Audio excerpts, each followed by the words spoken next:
The Galactic Council had ruled the Gnome Galaxy for millennia, a vast coalition of advanced alien species that saw themselves as the ultimate authority.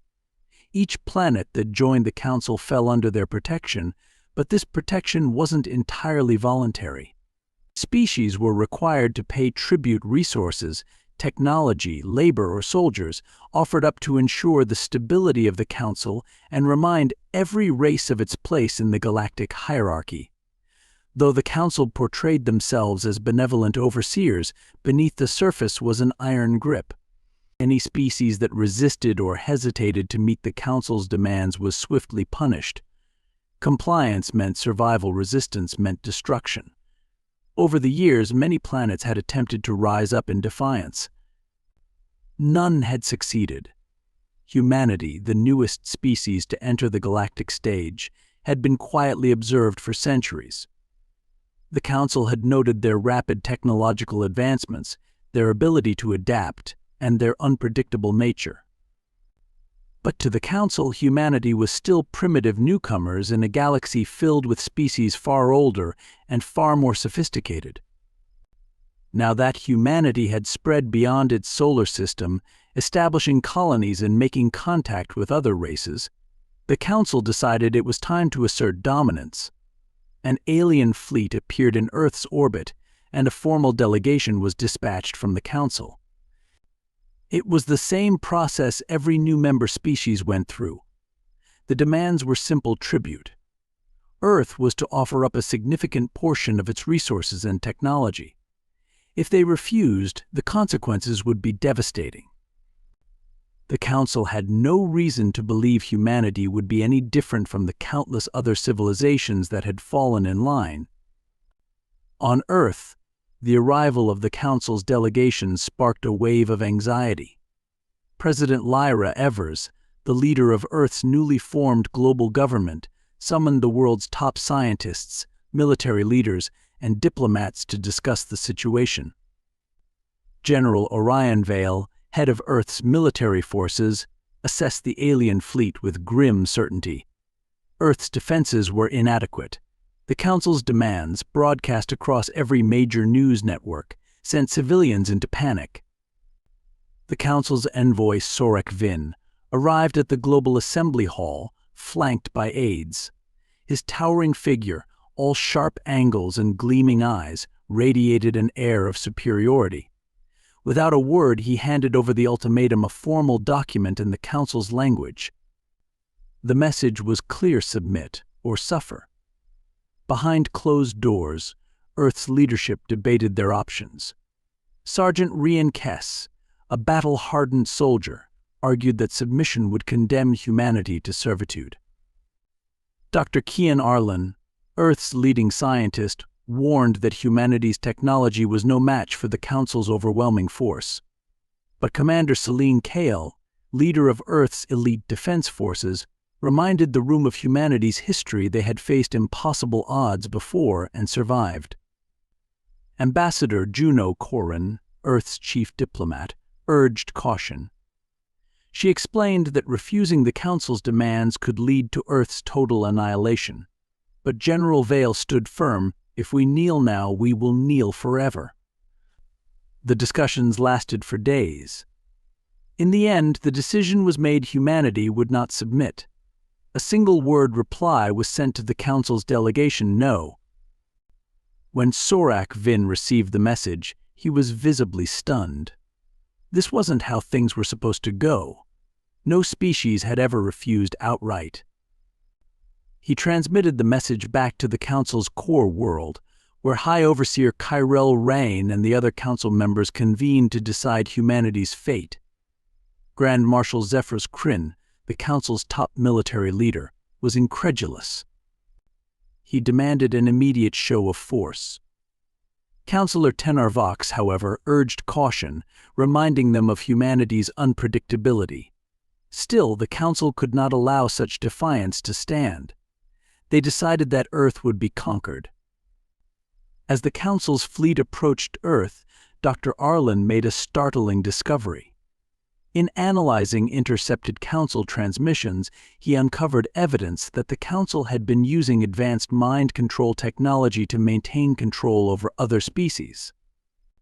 This technology had allowed the Council to subdue entire civilizations without firing a shot. Earth's leaders were horrified. Humanity was not just fighting for its survival, they were fighting to free countless other species from the Council's oppressive regime. Meanwhile, a new threat emerged from within. A secret faction of human elites, led by individuals who believed that submission was humanity's only chance of survival, attempted to sabotage Earth's defenses.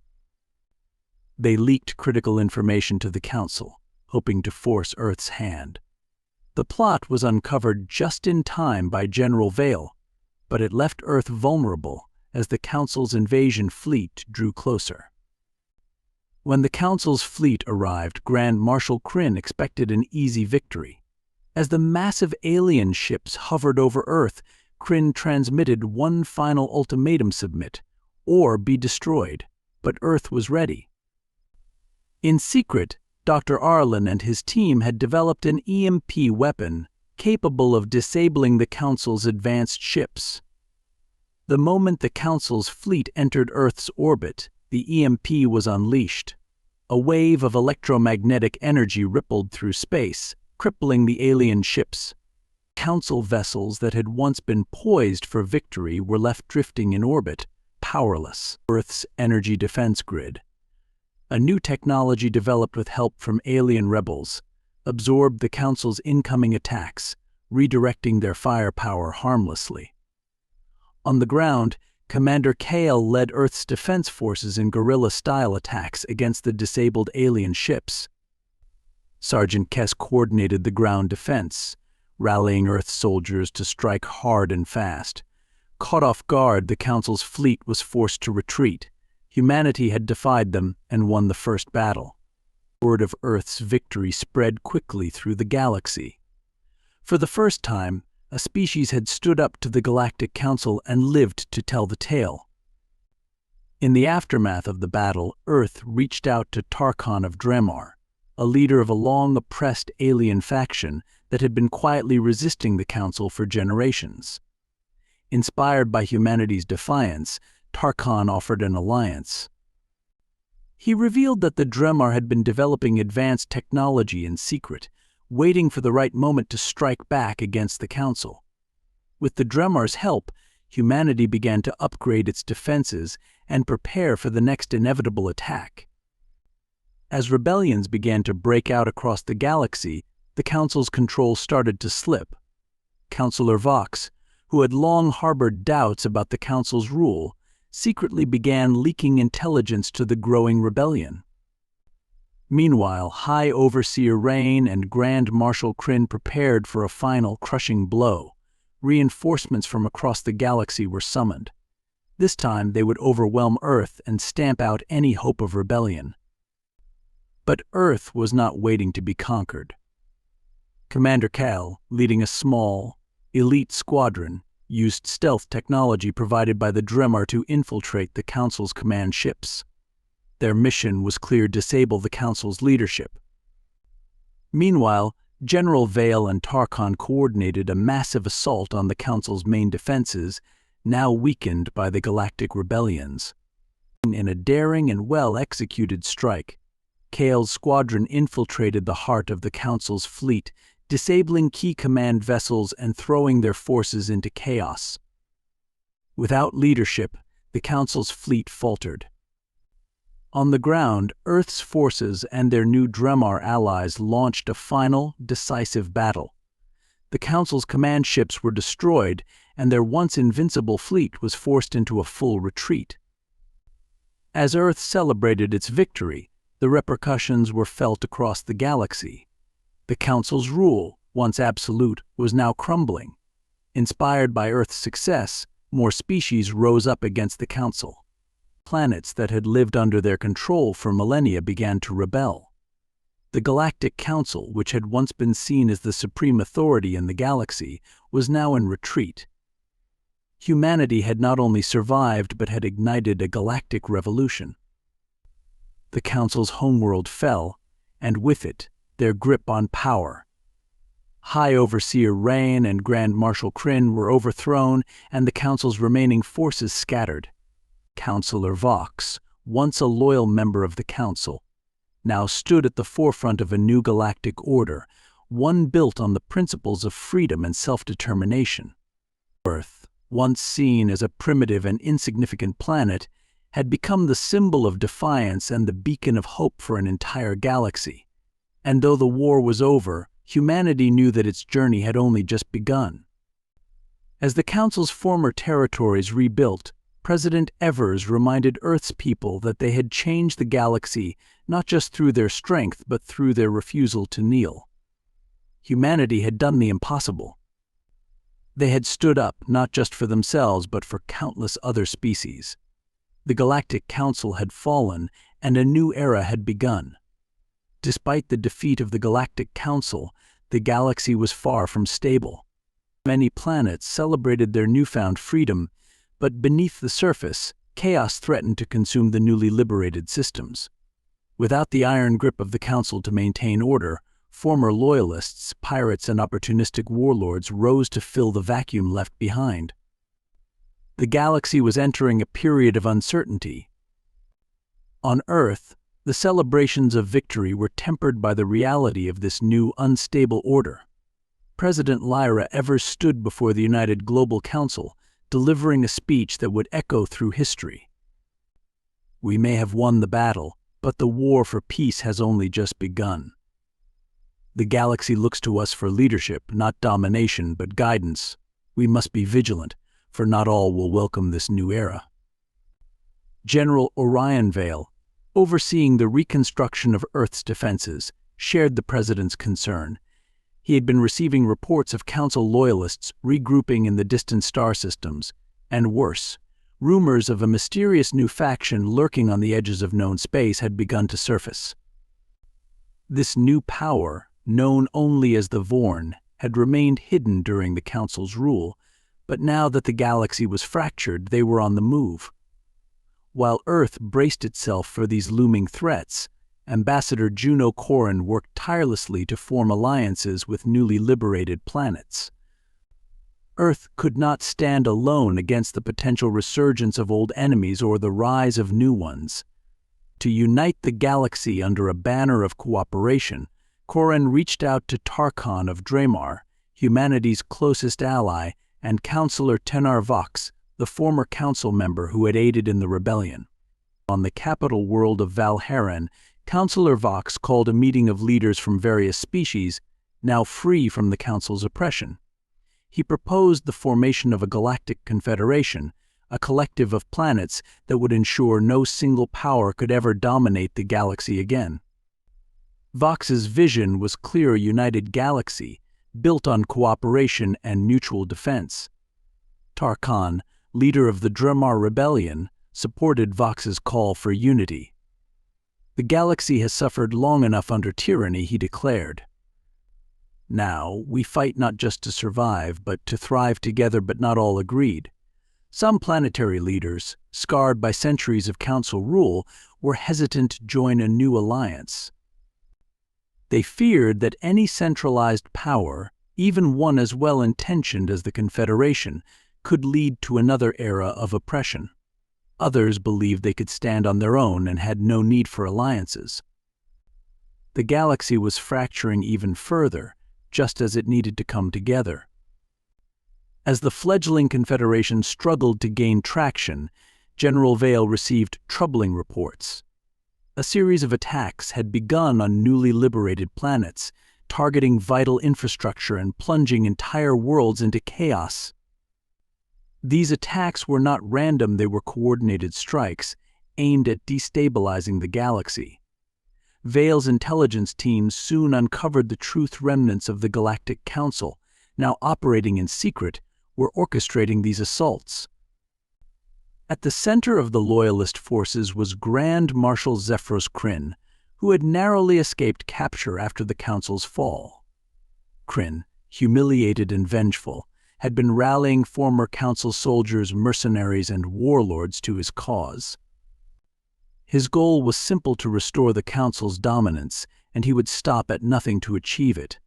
Vale immediately dispatched Commander Celine Kale and her elite strike force to hunt down Kryn and his loyalists. With Sergeant Rian Kess by her side, Kale's team tracked the loyalist remnants to the far reaches of the galaxy, to a hidden base on the planet Dravonis, located deep within an uncharted sector. While Kale and Kess led the mission to take down Kryn, a far more dangerous threat was unfolding. On the fringes of the galaxy, the long-forgotten Vorn were emerging from the shadows. For millennia, the Vorn had been content to remain isolated, their technology far surpassing even the Council's. But with the galaxy now in disarray, they saw an opportunity to seize power. Reports began to filter in of entire planets vanishing overnight, leaving behind only ruins. Fleets of ships, bristling with unknown technologies, had been spotted near the nebula of Gryon, where the Loyalist forces had been gathering. Tarkhan of Dremar, hearing these reports, knew what they meant. The Vorn were not only advancing but had allied themselves with Grand Marshal Kryn. The Loyalists were growing stronger, backed by the Vorn's unmatched weaponry. Deep in the heart of Dravonis, Commander Kyle and Sergeant Kess infiltrated the Loyalist base. Inside, they uncovered something far more dangerous than Kryn's forces' plans for a superweapon, designed with Vorn technology. This weapon, capable of annihilating entire star systems, was to be the Loyalists' trump card in their bid to retake control of the galaxy. As Kale and Kess fought their way through Loyalist forces, they confronted Kryn himself. The Grand Marshal, once a symbol of the Council's invincibility, had been twisted by his lust for power. In a final, brutal confrontation, Kale engaged Kryn in combat, determined to stop him once and for all. Kryn, wielding advanced Vorn weaponry, nearly overpowered her, but with a final surge of strength, Kale struck him down, bringing an end to his reign of terror. But the victory came at a cost. The Loyalists had successfully transmitted the superweapon's blueprints to the Vorn before Kale could stop them. The Vorn now had the key to build a weapon that could tip the balance of power in their favor.